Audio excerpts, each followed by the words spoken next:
Great readers. I'm Belchan. I'm Nimakong. I'm Banchan. In this class, I'll read to all of you. Chap. 29 Sect of Jane Eyre and Autobiography. S. L. Jane Eyre and Autobiography. Brontë. Chap. 29 Sec 2. Is.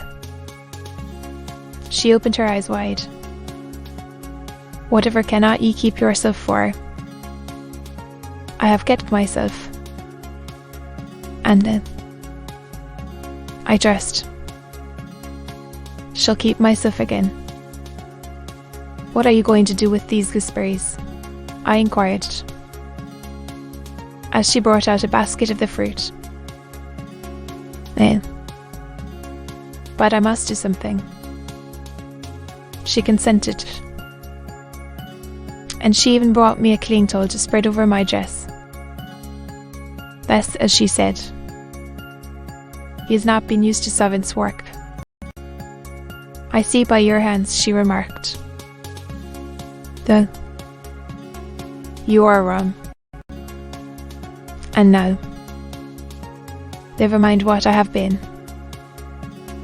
Don't trouble your head further about me.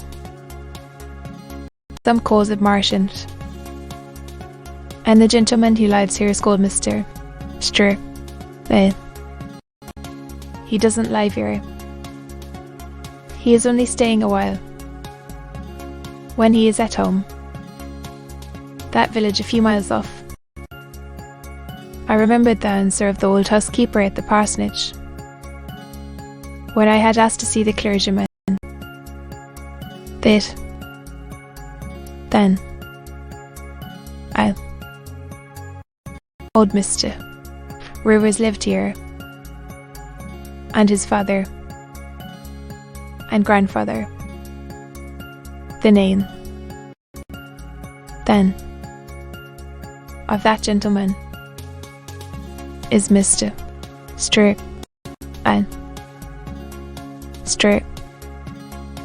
I've lived here 30 years. That proves you must have been an honest and faithful servant. I will say so much for you.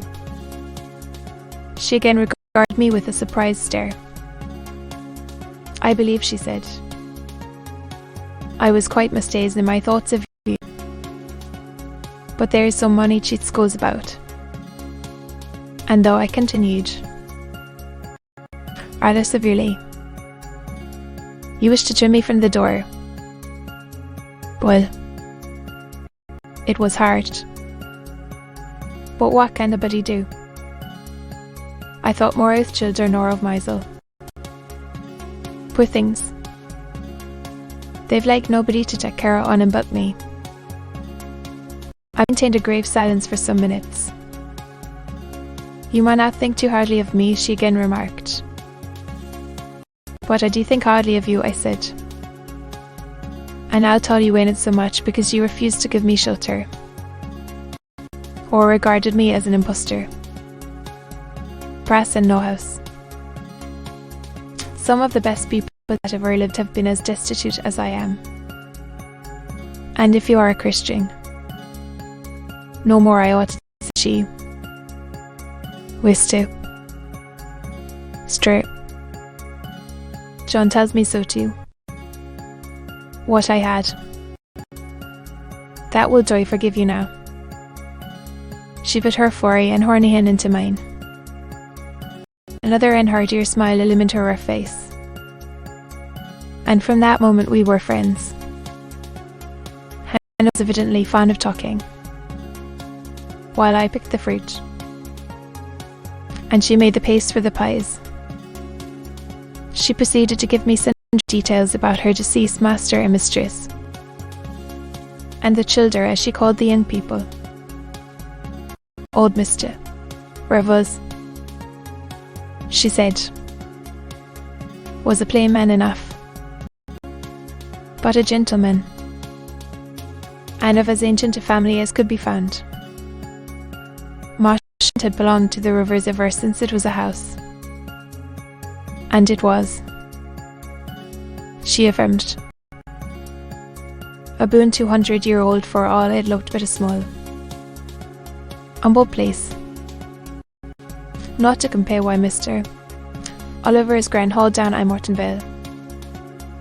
But she could remember Bill Oliver's father, a journeyman needlemaker. And the Rivers were gentry I thought days old Henry's. As anybody might see by looking into the registers Morton Church of history. Still. She allowed. The old master was like the falcon out much out of tea common way. Stark meadow shooting. And farming. And such like. The mistress was different. She was a great reader. And studied a deal. And the Burns had taken after her. There was nothing like them in these parts. Nor ever had been. They had liked learning. All they. Almost from the time they could speak. They had always been of a mac of their own. Wiste. Stir. Fan. When he grew up. Would go to college and be a parson. And the girls, as soon as they left school, would seek places as governesses of money by a man he had just turning bankrupt. And as he was now not rich enough to give them fortunes, they must provide for themselves. They had lived very little at home for a long while. But they did so like Marshend and Morton. And all these moors and hills about. They had been in London. And many other grand towns. But they always said there was no place like home. Not know where there was such a family for being united. Having finished my task of gooseberry baking, I asked where the two ladies and their brother were now. Going over to Morton for a walk. They returned within the time Hannah had allotted them. They entered by the kitchen door. Wiste. Straight. Tano.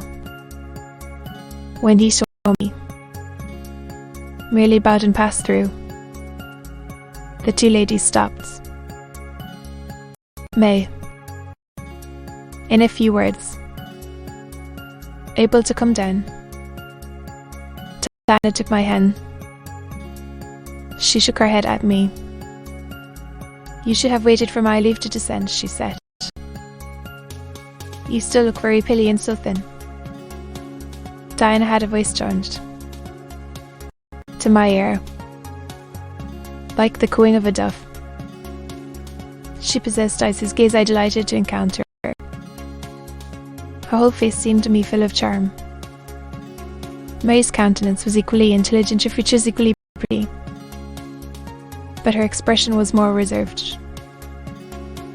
And her manners, though gentle,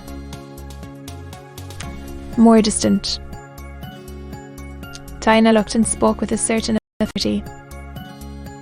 She had a will. Evidently. It was my nature to feel pleasure in yielding to an authority supported like hers. And to bend.